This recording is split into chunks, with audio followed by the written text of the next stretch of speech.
여러분 안녕하십니까? 네. 오늘도 사랑하는 아버지 하나님으로 인하여 참으로 기쁘고 평안하고 행복한 화요 기도회 저녁입니다.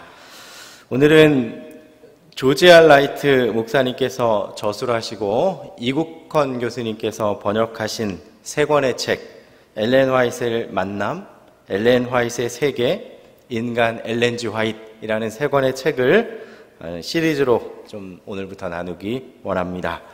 오늘은 그 첫 번째 시간으로 인간 엘렌 G 화이트이라는 제목, 그리고 그 제목으로 선지자이기 때문에 그녀를 오해했던 것들, 그런 것들을 좀 풀어보고자 합니다. 오늘은 첫 번째 시간, 조지 알 라이트 목사님께서 저술하신 인간 엘렌 화이트, 그 책에 있는 내용으로 말씀 나눕니다. 첫 번째 오해는 엘렌 화이트는 그렇게 침울한 사람이 아니었다라는 것입니다. 우리 성경 말씀 아모스 3장 7절 말씀 우리 한번 다 함께 읽고 말씀 나누도록 하겠습니다. 아모스 3장 7절입니다. 주 여호와께서는 함께 읽겠습니다. 시작. 주 여호와께서는 자기의 비밀을 그종 선지자들에게 보이지 아니하시고는 결코 행하심이 없으시리라. 아멘. 자, 우리가 오해하는 엘렌 G 화이트에 대한 첫 번째 오해는 그녀가 침울한 성격이 아니었나 하는 것입니다. 왜냐하면 우리가 생각할 때 엘렌 화이트의 사진 보면 좀 이렇게 근엄해 보이시죠? 그런 오해들을 좀 풀어보도록 하겠습니다. 여러분, 엘렌 화이트에게 아들들이 있었는데요, 그 아들 중에 한 아들의 이름은 윌리입니다. 윌리에게 별명이 있었습니다. 별명이 뭔지 아십니까? 그 별명은 졸음꾼 윌리였습니다. 얼마나 잠이 많았는지 화이트 부인이 설교할 때도 졸고, 아버지 제임스 화이트이 설교할 때도 졸고, 설교 시간마다 조는 것입니다. 여러분, 자녀 중에 이 설교 시간마다 조는 자녀가 있습니까? 네, 엘렌 화이트 여사도 그랬습니다. 그런데 한 번은 얼마나 졸음이 많은지 이 설교 끝나고 마치는 기도를 맡게 되었습니다. 이 윌리, 화이트 부인의 아들 윌리가요. 근데 마치는 기도 내내 이 앞에 앉아서 꾸벅꾸벅 졸고 있는 거죠. 그때 이 설교자가 제임스 화이트 목사님을 향해서 목사님 그렇지 않습니까? 라고 이야기했더니 제임스 목사님 그렇지 않습니까? 그랬더니 윌리가 잠에서 벌떡 깨가지고 아직 설교 중간인데 아주 근엄하게 앞에 걸어 나가서 설교 단상에서 기도를 시작했습니다. 이 설교 시간이 어떻게 됐는지 상상이 되시지요? 그때 화이트 부인이 이렇게 이야기했습니다. 여러분 좀 이해해 주세요. 제가 선교와 설교 사역으로 너무 바쁠 때 윌리를 볼 시간이 없었어요. 그래서 단에서 설교할 때마다 이 요람의 아이를 이 밑에 놓고 발로 이렇게 흔들면서 설교를 했더니 이 윌리가 설교 시간만 되면 잠자는 시간인 줄 알고 이렇게 잡니다. 좀 이해를 해 주십시오 라고 말을 합니다. 여러분, 이렇게 들으니까 좀 엘렌 화이트이 좀 인간적으로 다가오시지 않습니까? 좀 친근해지신 것처럼 느껴지시지요? 또 엘렌 화이트는 또 유머도 있는 분이었습니다. 이 도레스 로빈슨이라는 엘렌 화이트의 조력자였고 그녀의 맞사이가 된 청년이 있었습니다. 그 청년은 이렇게 고백합니다. 나는 당시 20살이었고 지독히도 숫기가 없는 편이어서 도대체 이런 성스러운 분하고 어떻게 무슨 일을 해야 할지 걱정하고 있었습니다. 그분이 하는 말은 아마 모두 거룩한 것일 거라고 생각한 거죠. 그런데 이 조력자 도레슨 씨가 이 저녁 식사 자리에 엘렌 화이트를 이제 같이 식사하게 됩니다. 그런데 그때 이 채식 요리가 들어오는데 간병이었던 맥켄터퍼가 화이트 부인에게 이렇게 말을 하는 것입니다. 어머니, 여기 어머니께서 좋아하시는 말사료를 가지고 왔습니다. 이렇게 농담하더라는 거죠. 그랬더니 화이트 부인이 이 웃음기를 띤 눈빛으로 이렇게 말합니다. 자, 내 말사료가 너희들이 먹는 소사료보다 얼마나 맛있는지 한번 보자고. 여러분 좀 재미있으시죠?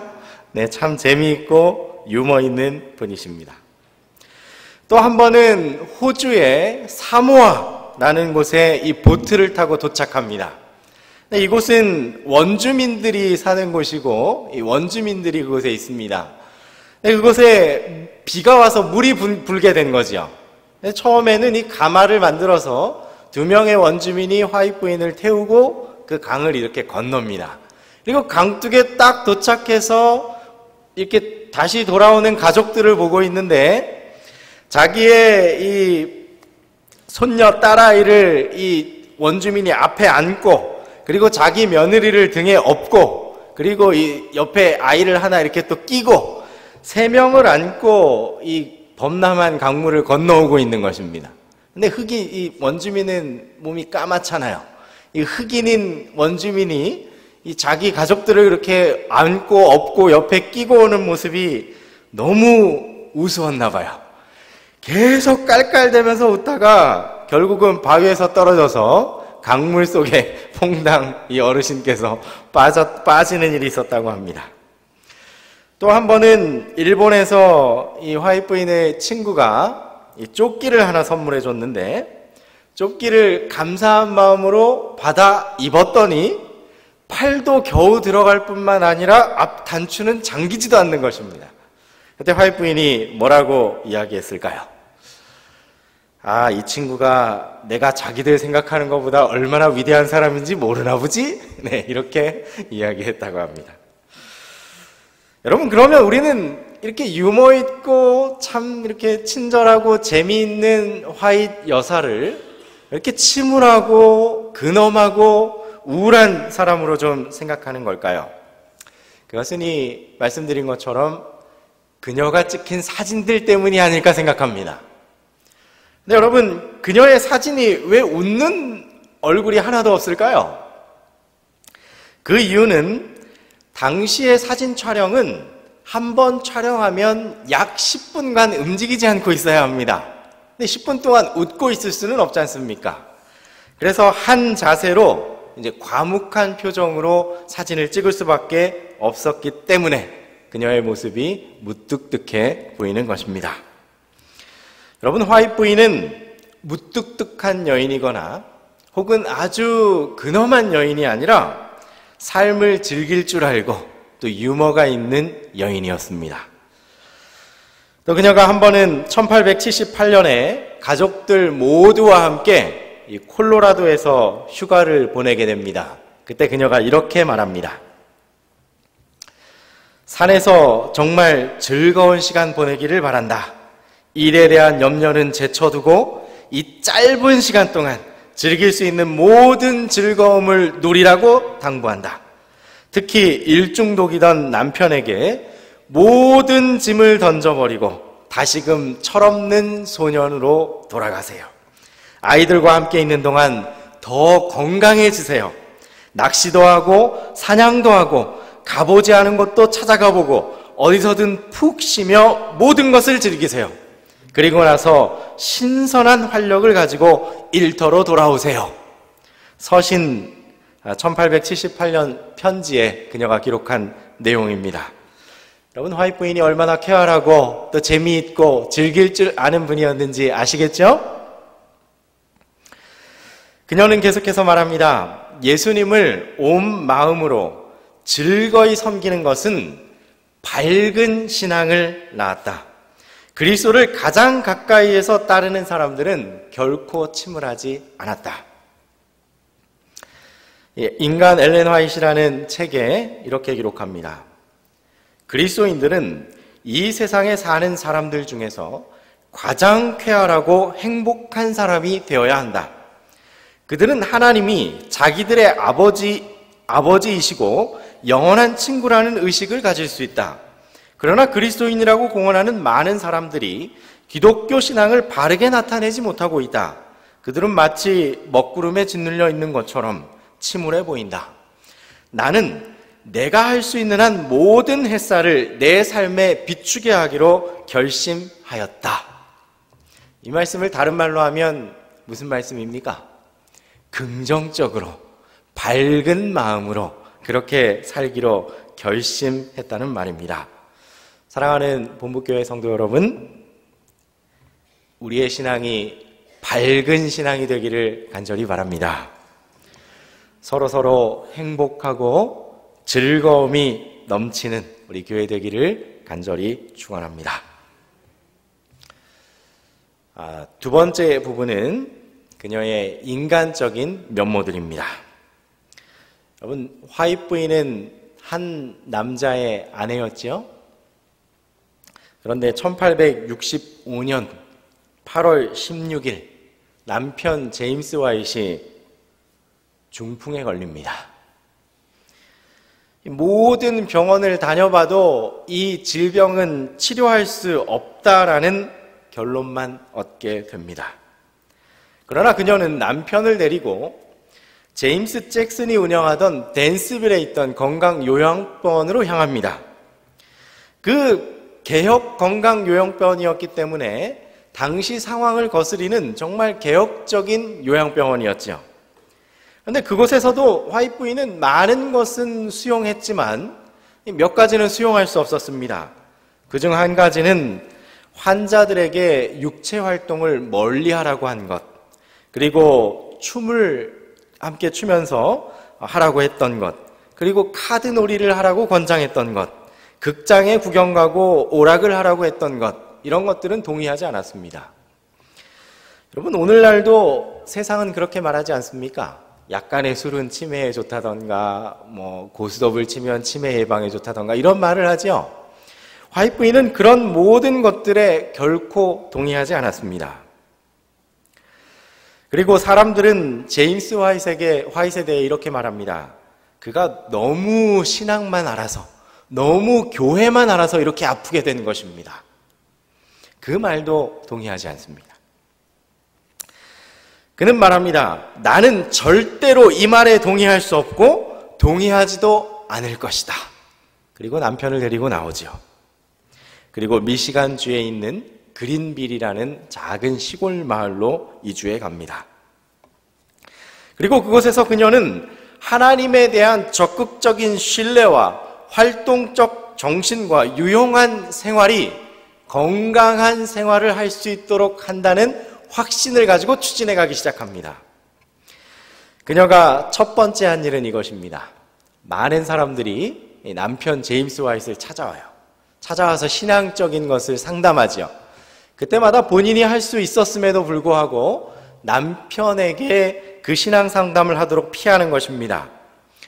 그때 그녀가 이렇게 말합니다. 신앙 상담을 못하겠다고 하는 남편에게, 여보, 어떤 형제가 질문할 것이 있어서 찾아오셨는데요, 저보다는 당신이 더 잘 대답해 주실 수 있기 때문에 당신께 이분을 모셔왔습니다. 피할 수 없는 거죠. 그때 제임스 화잇은 어쩔 수 없이 또 신앙 상담을 하게 되는 겁니다. 중풍에 걸렸지만. 그리고 그렇게 그녀는 남편의 정신 활동을 돕고요. 그 다음에 그녀는 남편이 육체적 활동도 할 수 있도록 돕습니다. 한겨울에 눈밭에라도 나가서 함께 걷고 또 갱이질을 하고 또 건초를 옮기는 일을 합니다. 그녀는 그때를 이렇게 고백합니다. 나도 괭이를 손에 쥐고 우리는 다 같이 일을 시작하였다. 비록 내 손바닥에 물집이 생겼지만 나는 앞장서서 저들을 이끌며 괭이질을 하였다. 물론 아이들의 아버지는 많은 일을 할 수는 없었으나 몸을 움직이는 흉내는 내었다. 이러한 방법들을 통해서 나는 남편의 건강을 회복하는 일에 하나님과 협력하려고 노력하였다. 또 한 번은 이런 일이 있었습니다. 이 건초를 옮겨야만 되는데 이 남편이 몸이 안 움직이고 화잇 여사는 여자고 하니까 못하잖아요. 그러니까 화잇 여사가 미리 생각했습니다. 마을 사람들한테 가서 건초 좀 옮기는 거 도와달라고 남편이 말하겠구나. 그래서 화잇 부인이 미리 마을을 다 다닙니다. 그리고 말하지요. 혹시 남편이 건초 옮겨달라고 하면 못 도와주겠다고 하세요. 남편이 아침부터 나가서 물어보는데 다 바쁘다 못한다 하는 겁니다. 낙담해 있는데 엘렌 화이트가 말합니다. 여보, 우리 이웃에게 우리가 할 수 있다는 걸 보여줍시다. 그리고 나서 남편을 데리고 아들 윌리를 데리고 건초더미를 마차에 싣고 옮기는 일을 이 여자로서 본인이 그 일을 이끌어 갑니다. 여러분, 참으로 헌신적인 그녀의 삶이었지요. 이 교회뿐만 아니라 가족과 남편을 위해서도 최선을 다하는 그런 여인이었습니다. 그리고 그렇게 18개월 만에 남편은 회복이 되었고 배틀클릭으로 돌아오게 됩니다. 여러분, 끈질긴 그녀의 신앙, 그리고 끈질긴 헌신을 볼 수 있는 대목입니다. 여러분, 그런데 우리는 이런 그녀를 보면서 왜 고집이 좀 세고 융통성 없는 그런 사람은 아닐까라고 생각하는 것 같습니다. 그러나 여러분, 그녀는 결코 그런 사람이 아니었습니다. 음식물에 관한 권면을 한번 예로 들도록 하겠습니다. 나의 가정에서 다른 식구들은 내가 먹는 것과 같은 것을 먹지 않는다. 나는 나 자신을 그들의 표준으로 내세우지 않는다. 각 사람이 자기에게 무엇이 가장 좋은지에 대하여 자기 자신의 생각을 따르도록 내버려 둔다. 나는 다른 어떤 사람의 의지든지 내 뜻으로 얽매지 않는다. 먹는 문제에 있어서 이 사람이 저 사람의 표준이 될 수 없다. 모든 사람이 따라야 할 하나의 규율을 만든다는 것은 불가능하다. 여러분, 저는 이것을 잘 느꼈습니다. 제가 한 9년 전에 중국에 선교사로 있었는데요. 중국 선교에 있을 때 이 한국 선교사들과 이 교역자들을 비난하는 중국인들이 좀 있으세요. 그분들이 꼭 비난할 때 빠지지 않는 게 뭔지 아십니까? 저렇게 자극적인 고춧가루를 많이 먹어서야, 이거예요. 근데 또 한국 사람들이 중국 사람들을 이렇게 판단할 때 꼭 빠지지 않는 게 뭔지 아십니까? 저렇게 기름을 많이 먹어서야. 네. 여러분, 여기에 어떤 타협점이 있겠습니까? 그들이 먹는 기름은 줄인 게 그 정도예요. 그들이 보는 우리는 고춧가루를 줄인 게 그 정도입니다. 그죠? 화이트 부인은 꼭 기름은 먹지 말아야 돼 라고 이게 정의한 게 아니고, 꼭 고춧가루는 먹지 말아야 돼 라고 정의한 것이 아닙니다. 뭘 가지고 있었다고요? 융통성을 가지고 각자가 판단할 수 있도록 두셨습니다. 이어서 그녀는 권면합니다. 우리는 건강개혁을 다른 사람을 잘라내거나 잡아늘여서 꼭 맞게 맞추어야 하는 쇠침대처럼 여기지 않는다. 한 사람이 다른 모든 사람의 표준이 될 수 없다. 우리가 원하는 것은 건전한 상식을 곁들이라는 것이다. 극단주의자가 되지 말라.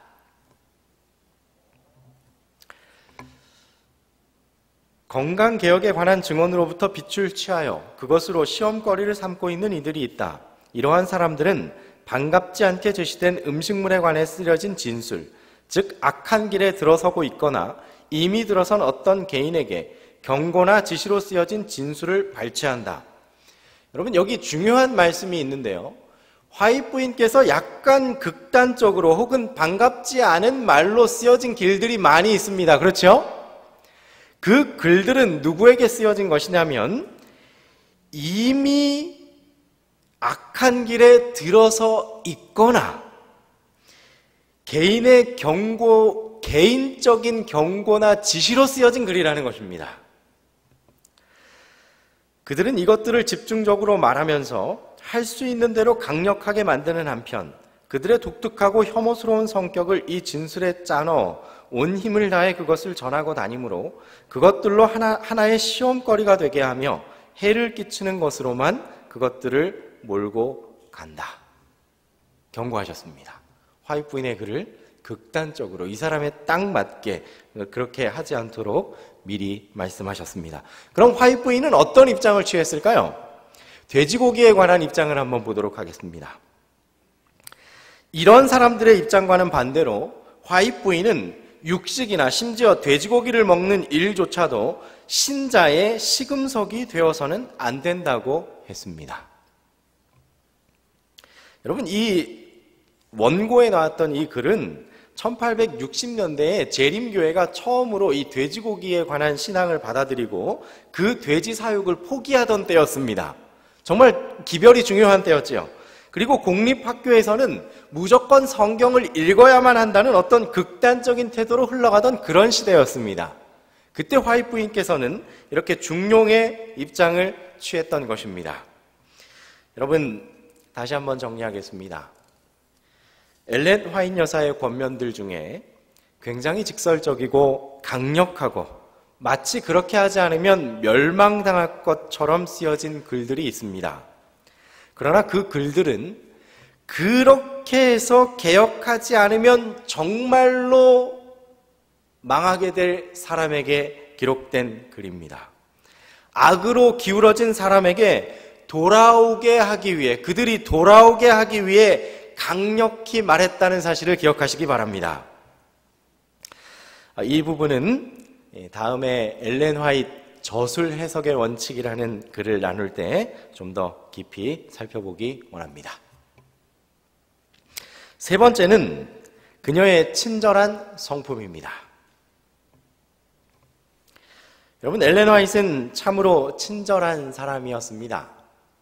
그녀가 한 번은 교도소를 방문하는 일이 있었는데요. 그 죄수를 딱 만났는데 흉악범이라고 생각하고 만났던 죄수들이 자신의 아들뻘쯤 되는 소년였다는 것을 발견하게 됩니다. 그리고 그녀는 남편에게 이렇게 편지합니다. 나는 그 아이들이 마치 내 아들들이라고 상상하면서 엄마의 사랑과 동정의 마음을 가지고 그들에게 말하려고 노력했습니다. 여러분, 화이트 부인 정말 친절하고 동정할 줄 아는 사람이었습니다. 남의 실수도 잘 용납해주는 그런 여인이었습니다. 한 번은 전도 집회, 예전에는 장막봉에 하면은 뭐 한 달 이상씩 했잖아요. 전도 집회를 하고 있는데 집에서 편지가 온 겁니다. 무슨 편지가 왔냐면 이제 집에 있는 복숭아가 다 익어서 통조림을 만들 때가 됐다는 편지가 온 거예요. 근데 어떻게 해도 시간을 낼 수는 없고 화이트 부인은 낭비를 싫어하는 근검절약하는 분이었잖아요. 그래서 그때 그녀의 간병인이었던 맥켄터퍼가 화이트 부인에게 말합니다. 제가 집에 돌아가서 통조림을 만들겠습니다.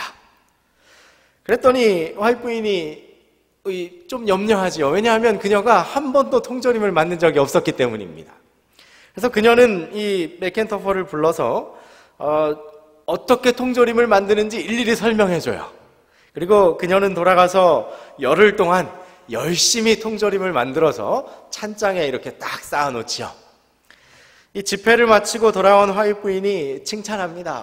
너무 잘했어. 정말 잘했어. 너무 좋아. 훌륭해. 수고했어. 그런데 2주가 지난 후에 찬장에서 폭발음이 들리는 겁니다.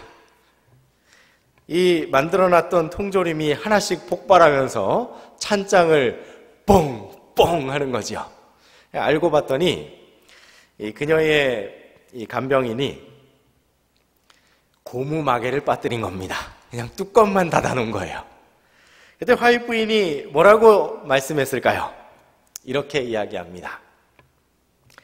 사라, 경험은 힘든 학교와 같아. 그러니 경험하고 나면 배운 것을 결코 잊어버리지 않지. 여러분, 만약 우리 같았으면 왜 그 고무마개를 왜 빠뜨려가지고 그걸 했어야지 이렇게 말하지 않았겠습니까? 근데 뭐라고 이야기해요? 실수는 좋은 거야. 한번 경험한 건 잊어버리지 않잖아. 정말 사려 깊고 친절한 여선지자입니다. 또 한 번은 이런 일이 있었습니다. 화이트 부인이 이 뜨개질을 할 때면 그녀의 손주들이며 또 작은 아이들이 와서 자기들이 뜨개질을 하겠다는 거예요. 여러분, 이 조그만 아이들이 뜨개질을 하면 잘 할까요? 망쳐놓을까요? 망쳐놓죠?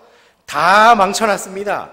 그래서 아이들이 묻습니다. 할머니, 우리가 할머니를 도와주고 있는 거죠? 화이트 부인이 뭐라 그랬을까요? 아주 많은 도움이 됐단다 라고 말합니다. 여러분, 화이트부인은 어째서 그렇게 말했을까요? 어째서 나는 그 아이들이 나를 도와주고 있다고 말할 수 있었는가? 그 이유는 그들이 배우고 있었기 때문이다. 그 아이들이 제대로 뜨지 않은 것을 나중에 내가 일일이 다 풀어야 했지만 그들이 잘못했다고 한 번도 나무란 적이 없다. 나는 그 아이들이 뜨개질을 제대로 할 수 있을 때까지 차근차근 가르쳐 주었다. 여러분, 화이트부인은 또 동물들에게도 친절했습니다. 그녀의 손녀 엘라 로빈스는 기억하고 있는데요. 이 할머니와 마차를 타고 가고 있는데 어떤 이 마부가 조랑말을 짐을 가득 실어놓고 조랑말 엉덩이를 마구 때리더래요. 올라가라고, 이 언덕을 올라가라고. 근데 화이트부인이 마차에서 내려서 말합니다. 여보세요, 도대체 정신이 있으세요, 없으세요? 이 불쌍한 것이 이렇게 큰 짐을 지고 언덕을 올라가려고 이렇게 바둥거리는데 왜 그렇게 때리기만 하세요? 근데 그녀의 손녀는 기억하기를 그렇게 이야기했더니 신기하게도 그 마부가 짐을 자신이 짊어지고 조랑말을 끌고 언덕을 올라가더라는 것입니다. 여러분, 화이트부인은 남을 지적하고 몰아세우던 선지자가 결코 아니었습니다. 지극히 친절했고 유머가 있었고 여행과 휴식을 즐길 줄 아는 여인이었고 끈기 있는 여인이었고 가정에 충실했을 뿐만 아니라 동물들마저도 친절로 대했던 여인이라는 사실을 기억하시기 바랍니다. 여러분, 이제 좀 인간적인 그녀의 고백을 좀 보도록 하겠습니다. 선지자였음에도 불구하고 그녀가 완벽하지 않았음을 여러분 또 기억해 주시기 바랍니다. 1880년 3월에 그녀의 남편에게 화이트부인은 편지합니다. 여러분, 보통 가족에게 편지할 때는 이 자신의 연약한 모습도 기록하고 하지요. 그 기록을 한번 엿보도록 하겠습니다. 저는 겸손한 마음, 온유하고 고요한 심령을 원합니다. 저는 제 자아가 예수 안에 숨겨졌으면 좋겠습니다. 제 자신이 십자가에 못 박혔으면 좋겠습니다. 저는 제 삶에서 실수나 잘못으로 자유롭지 않습니다. 제가 주님을 더욱 가까이 따랐더라면 그분의 사랑스러운 모습을 담지 못한 것 때문에 이처럼 슬퍼하지 않아도 될 터인데. 여러분, 정말 인간적이죠? 자기도 실수가 많다는 거예요. 더 하나님과 가까이 했다라면 이런 실수 때문에 고민하지 않았겠다라고 화이트부인은 고백합니다. 또 한 번은 화이트부인의 가정부로 일했던 넬슨 부인이 그 가정부로 첫날 일할 때를 회고합니다. 그날 화인 여사는 넬슨 부인에게 이렇게 말합니다. 제게 너무 많은 것을 기대하지 마세요. 넬슨 자매, 우리 집에 왔으니 이제 우리와 한 식구가 되어야 자매에게 좋을지 몰라요. 저에게 있어서 어떤 것들을, 자매가 좋아하지 않는 어떤 것들을 보게 될지도 몰라요. 우리 아들 윌리에게서 그런 것들을 볼지도 몰라요. 나도 실수하고 아들 윌리도 실수할 수 있어요. 어쩌면 결국 내가 구원 못 받게 될 수도 있어요. 윌리도 구원을 못 받게 될 수 있어요. 라고 말했다는 것입니다. 그리고 화이트부인은 덧붙이기를 우리 집안에 불완전한 것들이 보이더라도 하나님과 교회에 끝까지 신실하세요. 여러분, 참으로 인간적인 고백이지요. 나도 실수가 있고 우리 가족들도 실수가 있지만 그것 때문에 실망하지 말고 교회와 또 하나님께 끝까지 신실해 줄 것을 당부합니다. 사랑하는 여러분, 성경시대의 선지자처럼 엘렌 화이트도 한 인간이었습니다. 모세라 할지라도 실패했던 것처럼 왕에게 기별과 하나님의 기별과 전가를 가지고 갔지만 먹지 말고 유다로 돌아가라는 하나님의 명령을 거역하여 사자에게 뜯겨 죽었던 선지자처럼 햇볕으로 인해서 불평했던 요나처럼 화이트부인도 같은 문제로 고민하던 우리와 똑같은 한 인간이었다는 사실을 기억하시기 바랍니다. 그녀 역시 우리와 마찬가지로 오직 하나님을 믿는 믿음으로 하나님께서 베푸시는 은혜만 의존해야 했던 연약한 인간이었음을 기억하시기 바랍니다. 사랑하는 여러분, 구원은 그녀가 선지자였기 때문에 받는 것도 아니고 우리가 재림 교인이기 때문에 받는 것도 아니고 율법을 지켰기 때문도 아니며 오직 믿음으로 하나님의 은혜의 선물을 받아들임으로 받는 것임을 명심하시기 바랍니다. 믿음으로 승리하는 우리 분부교회 성도 여러분 되시기를 주님의 이름으로 간절히 축원합니다.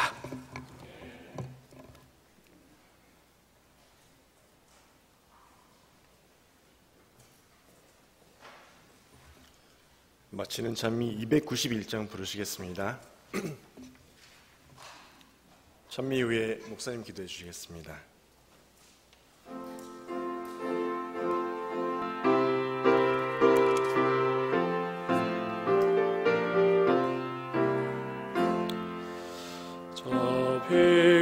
피곤하고 슬프니 큰 십자가를 지고서 인가의 앞을 향하네.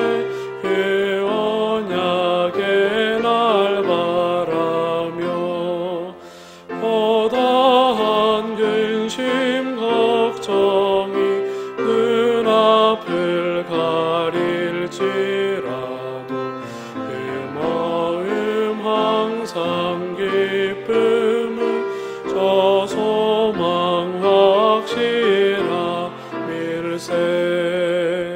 저 칼과 방패가 지니 이 세상 냉소 바다도 울하지 않고 싸워서 금멸 유관을 얻겠네. 큰 고통 눌려 지쳐도 그 입에 불평 없으며 그 마음 항상 기쁨은 저 소망 확실하세. 또 한 사람은 가깝도 그 친구들을 떠나서 명예와 쾌락 버리고 저 눈물 어린 길 걷네. 큰 시련 투쟁 당해도 입가에 미소 머금고 그 마음 항상 기쁨은 저 소망 확실함일세. 캄캄한 죄의 골짜기 순례자 지날 동안은 환난과 위험 조롱과 목죽음 당할지라도 주 예수 우릴 데리러 이 땅에 오실 때까지 우리 모두 붙으시 저 복된 소망 품일세.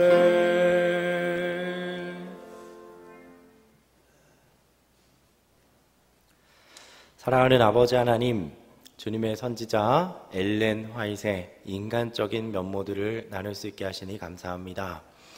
주님, 그녀의 실수들을 보고 우리의 실수도 용납하는 것이 아니라 선지자들이 보여주었던 오직 하나님만 의지했던 그들의 믿음과 오직 하나님께 매달렸던 그들의 신앙을 본받게 하여 주시옵소서. 우리의 삶이 주님께서 주시는 믿음과 은혜로 채워지게 하시며 정말 선지자처럼 친절하고 예모 있고 그리고 중용을 취하며 모든 사람 앞에 사랑의 주님을 나타내는 우리가 되게 하여 주시옵소서. 사랑하는 예수님 이름으로 기도합니다. 아멘.